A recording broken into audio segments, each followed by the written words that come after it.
Salams and welcome. Thank you for joining me in part number 79 of the Ansari series. And we're looking at the fabulous works of Dr. Maulana Fazl Rahman Ansari in the moral and spiritual transformation in Islam, beautifully compiled by Dr. Abdul Qadir Chogli.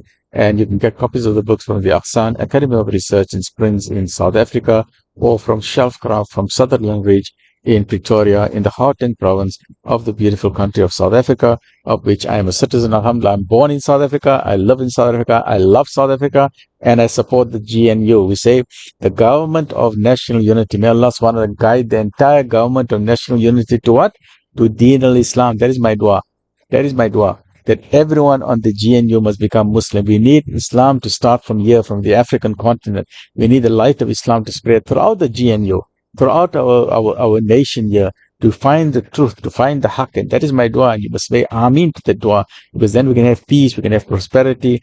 We say, Ya Allah, give us the best of leadership in this country so that we can go into peace and prosperity for everyone. We've got so much problems. We need Deen al-Islam to help us so we can eradicate poverty, must eradicate homelessness, must help people find jobs. And Islam can show us how to do that. Must remove unemployment, must remove the mafia criminal gangs from parliament, must remove the mafia criminal gangs from civil society, and must have a land that we can all live together nicely.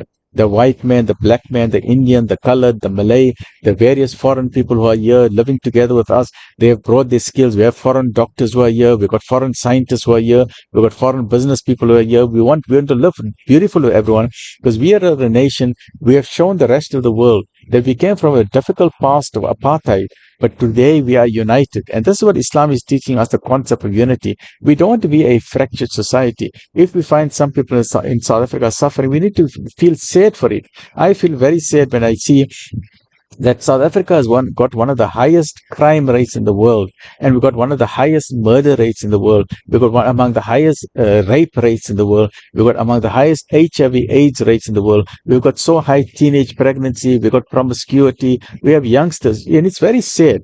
Youngsters and this, I'm not talking about our private schools or not our Muslim school. This is a provincial government school. Some schools, I'm not saying everywhere, where some of the students are not willing to study. So what do? 12-year-olds or 13-year-olds or 14-year-olds are having sex with their teachers. They have sex with the teachers, so the teacher gives them the pass mark. So they say, okay, I can pass my matric. Every year I will just have sex with the teachers and then I'll get me. So please don't do that. There's a concept known as sugar daddies to say, you know what, I will have sex with this man. He will give me a designer bag. Please, let's not do that. God, most merciful, has given you an intelligent brain. Protect your body. Your body is a sacred object. Don't just give it to any man. The man just wants your virginity. After that, he doesn't care about you. But you as a girl, the day you become pregnant, your entire life will be destroyed. So my appeal is to our young girls in this country. Please protect your virginity. Don't worry about the youngsters when they have sex with you. They're only interested in having sex with you. They'll get you pregnant and then they will run away. Protect your modesty. And Islam and Christianity teaches us very clearly there must be no premarital sex and there must be no extramarital sex. In the same way you need a license to drive, you need a license to have sex. And the license to have sex is your marriage license. Without a marriage license, you can't have sex. It's a very simple rule, right? Right. So let's continue with the principle of unity. So we saw in the previous chapter, where in chapter number 35, verse number 17, which says, if Allah wants, He can wipe you from the face of the earth, or He can create a new creation. Nor is that at all difficult for Allah subhanahu wa ta'ala. What are you, O human beings? Dr. Ansari is asking, what are you? Here, Islam has gone to the extreme limit of self-effacement, teaching how to crush the human ego. It is the human ego, it is our personality, it is the arrogance, it is the boastfulness, it is the ego in debates, it is our quarreling on minor issues. And these are not, you cannot resolve these problems, because if I believe in something, I'm going to defend my situation. And if another person believes in something else, he's going to defend his position. So there's no solution to that. And Nabi Sallallahu Alaihi Wasallam did say, look, there's differences of opinion is actually a blessing for the ummah, but we must do it as a nice way. You may just say, okay, you know what, let's have a discussion. This is the way I see things, and that's the way you see it. Alright, khalas, as long as we love Nabi Sallallahu Alaihi Wasallam, we love Allah subhanahu wa ta'ala, let Allah judge us. But the minute we start pointing fingers, hey, you're out of the fold of Islam. You say, yeah, the minute you do that, then the ego is talking. So never point fingers to someone as if to say that I am better than you. The minute you say I am better than you, then that is shaitan talking. Because shaitan says, I am better than a human being. So the minute you say you are better than another human being, be very careful. Because that is shaitan talking. Never ever say you're better than another human being. Never ever tell, and I find it very sad. Some people, they talk, oh, you are not at my level. You are not at my status because I am of the rich people. You are not at my level. You are very low level. The minute you say that, that is shaitan speaking. You got shaitan in your blood. So be very serious what you're saying, because that high flying lifestyle can drop very, very quickly. Be very careful what we utter from our words. Rather keep your mouth shut instead of saying things which will earn the anger of Allah subhanahu wa ta'ala.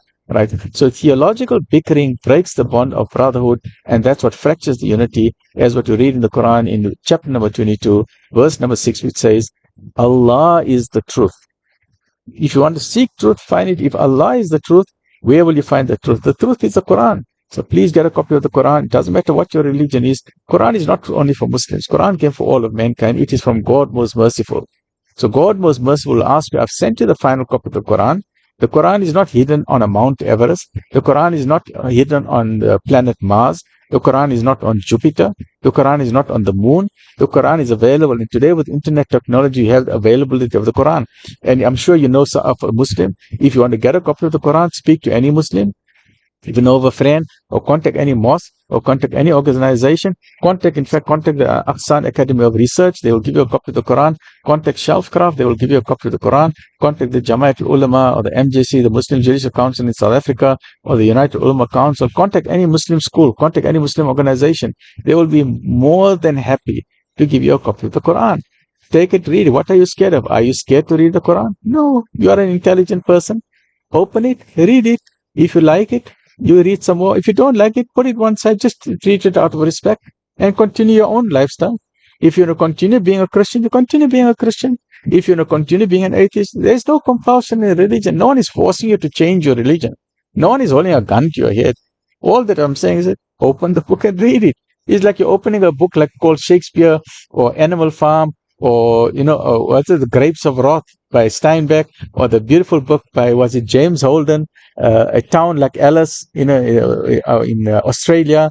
There's some, or Charlotte, what's it called, Jane Eyre by Charlotte Bronte. So just open any book. Just think you want to open a book, you want to read it, and you just want to see what it is. Merchant of Venice, read it, open the book, open the Quran. Let's see where it takes you, right? So it's just an invitation to open the Quran and to read it. In chapter 9 of the Quran, in Surah Tawbah, verse number 33, we read, Allah has sent His messenger with guidance and with the deen, the religion of truth. And about the philosophy of this world, or the concept or the understanding of this world, we are told in chapter number 15, verse 85, I have not created the heavenly bodies and the earth and all between them except in truth. So please be a seeker of the truth. No matter what your religion is, even if you are an atheist, even if you don't have a religion, you are an intelligent human being, you are a kind human being, you are a beautiful human being. Put it on your bucket list before you leave this world. Please read the book that has come from the creator of the universe, even if you don't believe in him. It is a magnificent book full of wisdom. Take from it extracts from which you love, and you can put it as part of your life. And if you don't like it, you put it aside. Very simple. Just read it, and maybe you'll find something amazing inside it, or maybe not. If not, then there's no compulsion, there's no force, but please get a copy and read it. Stay well, look after yourself. Alhamdulillah Rabbil Alamin.